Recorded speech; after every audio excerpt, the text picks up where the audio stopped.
Hey guys, it's Mark from Ace Tutors, and in this video, I'm going to explain what the chi-square statistic and f-statistic are, and how they're related to the z and t statistics, so let's get right into it. If you are anything like me, then when you first learned about z-statistics in class, they roughly made sense for what they were and how they related to a normal distribution. But then you went further in your class and you started talking about t-statistics and chi-square statistics and f-statistics, and it started making less intuitive sense.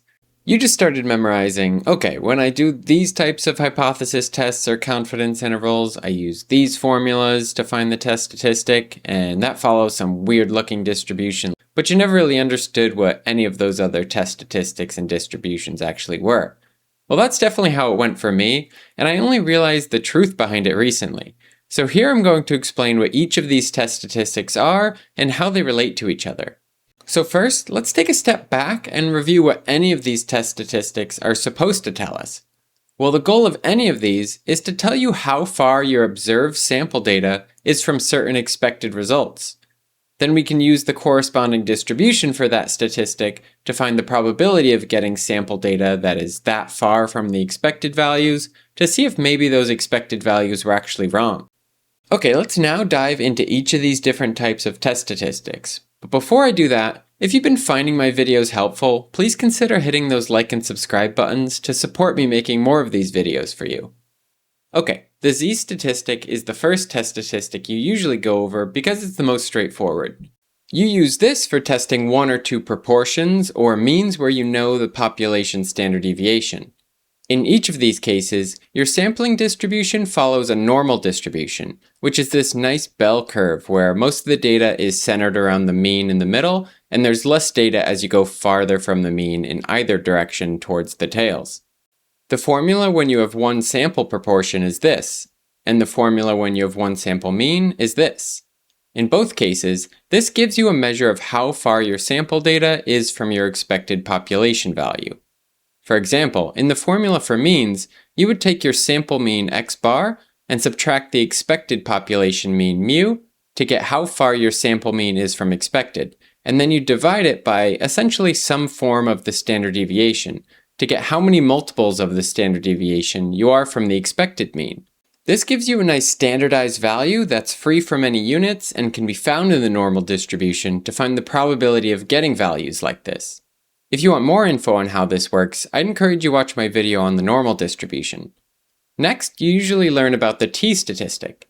I did a whole video on comparing z versus t, so I'd encourage you to watch that first, but ultimately, a t-statistic is really similar to a z-statistic, but it's primarily used in situations when testing means where you don't know the population standard deviation like you did in the z-statistic part. Because you don't know the population standard deviation, for the one sample case for example, the formula will look like this, where S is the sample standard deviation. Because our sample standard deviation is only an estimation of our population standard deviation, there's some room for error. Especially if our population size is small, we're even less confident that our sample standard deviation is accurate, and we can't say our test statistic follows a nice normal distribution. Instead, our distribution would be shorter and more spread out in the tails to account for this extra potential for error. However, as your sample grows, you can be more confident that the sample standard deviation is accurate, so this distribution eventually approaches the normal distribution due to the law of large numbers. This is where we first learned about the concept of degrees of freedom, which is a measure of how big our sample is and ultimately defines the shape of this t-distribution. Okay, the z and t statistics are pretty closely related, but where things started to get fuzzy for me was when we started talking about the chi-square statistic. I remember just memorizing that we would use this mysterious chi-square statistic without really understanding what it actually was. To understand this, let's first remember that this, just like any test statistic, tells you how far your sample data is from expected results. And you would use this type of test statistic when you're beyond the limits of the z and t statistics.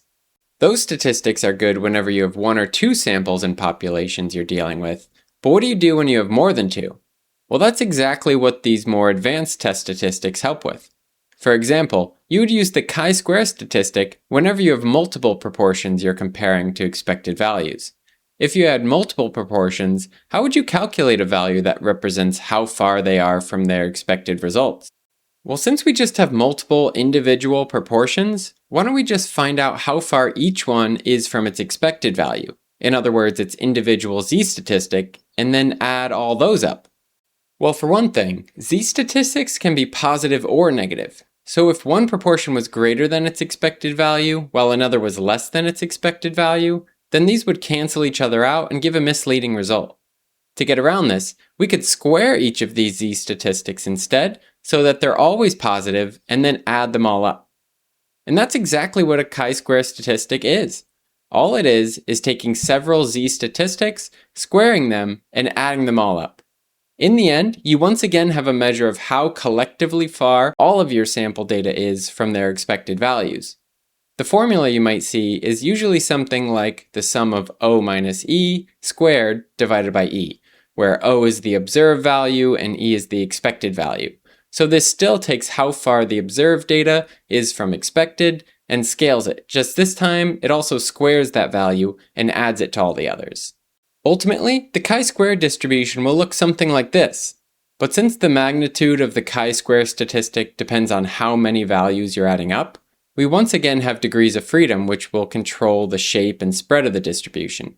In fact, just like the t-distribution, as the degrees of freedom grow, the distribution approaches the shape of the normal distribution again.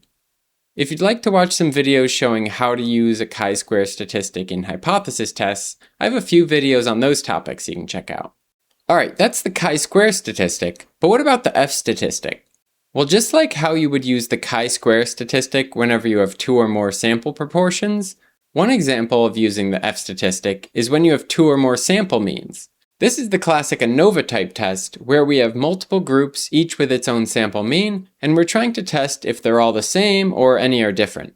But why can't we just do what we did for the chi-square statistic, where we calculate a squared z-statistic for each group and add all of them up?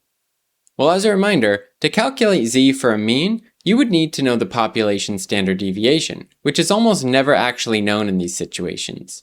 Hold on to that issue for a second because the fix is pretty cool, but to cut to the chase, we would need an f-statistic, which is ultimately just the ratio of two different chi-square statistics, each scaled by its own degrees of freedom.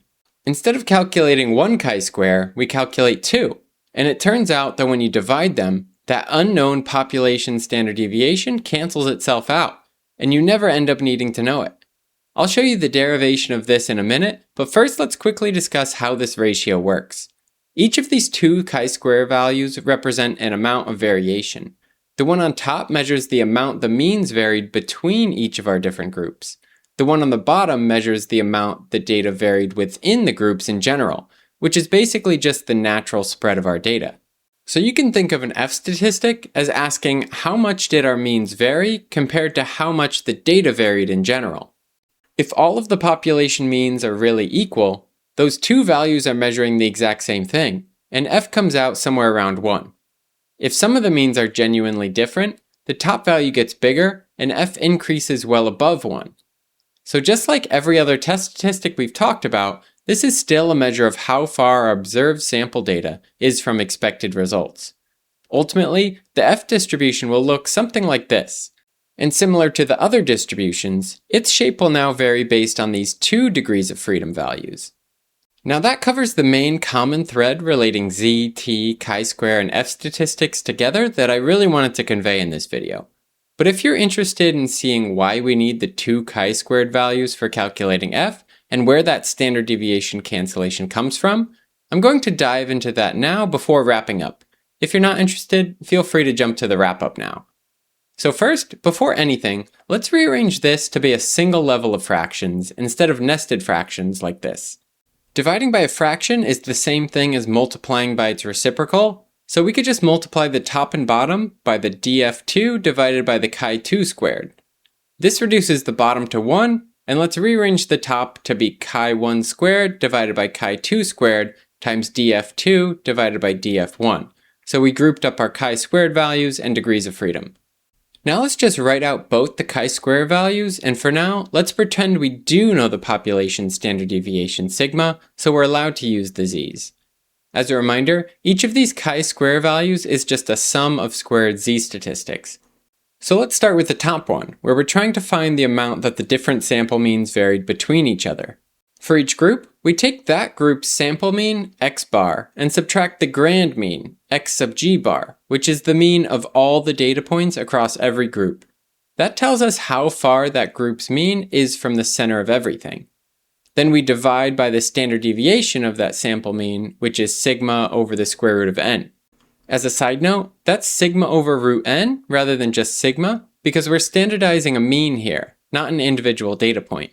And means are less spread out than individual data points are. Then we square each of those and add all of them up across our groups. Now let's do the bottom one, where we're trying to find the amount that the data varied in general within the different groups. This time for z, we take each individual data point x and subtract that point's own group mean, x bar. Then we divide by sigma. It's just sigma this time, since now we really are standardizing just an individual data point. Then we square it and add it up for every data point in every group. This would be great to use if we knew the population standard deviation. But wait, let's do a bit of algebra first and see what happens. First, on the top, let's get rid of that nested fraction. Dividing by sigma over root n is the same as multiplying by root n over sigma. So let's bring that square root of n up into the numerator. Next, let's square each of the terms in our sum. On the top, squaring root n times x bar minus x sub g bar all over sigma gives us n times x bar minus x sub g bar squared divided by sigma squared. On the bottom, squaring gives us x minus x bar squared divided by sigma squared. And now here's where the key assumption comes in. The core assumption of an ANOVA type test is that the variances for all of our different groups and populations are equal. And variance is just the standard deviation squared. So that sigma squared is the same constant value for every single group on the top and bottom. We don't know what it is, but we know that it's the same. Since it's a constant, we can factor it out of both summations and bring it to the outside like this. And now look at what we have. 1 over sigma squared on the top divided by 1 over sigma squared on the bottom. Those cancel out entirely, so we never needed to know it. So that is how you can use a ratio of two chi-square statistics to test means, even when you don't know the population standard deviation. Now this definitely was not the most rigorous proof, as I left out a lot of the notation and subscripts that would have been needed to be the most accurate, but I just wanted to get across the main idea of how the unknown population standard deviation will cancel out if you define your f-statistic as a ratio of two chi-square statistics. If you'd like to see how we can use f-statistics in an ANOVA hypothesis test, feel free to take a look at my ANOVA test video. Now for each of these test statistics, we mainly discussed how they related to proportions and means. However, each of these can be used for testing other measures like variance, linear regression, and more. In this video, I really just wanted to hammer home the common thread each of these different test statistics share. The z-statistic is just the base statistic you use for the normal distribution. The t-statistic is just a more conservative form of z when you don't know the population standard deviation. The chi-squared statistic is just taking several z-statistics, squaring them, and adding all of them up. And finally, an f-statistic is just taking two chi-squared statistics scaled by their degrees of freedom and dividing them. Thanks again for watching, and remember, you have big dreams. Don't let a class get in the way.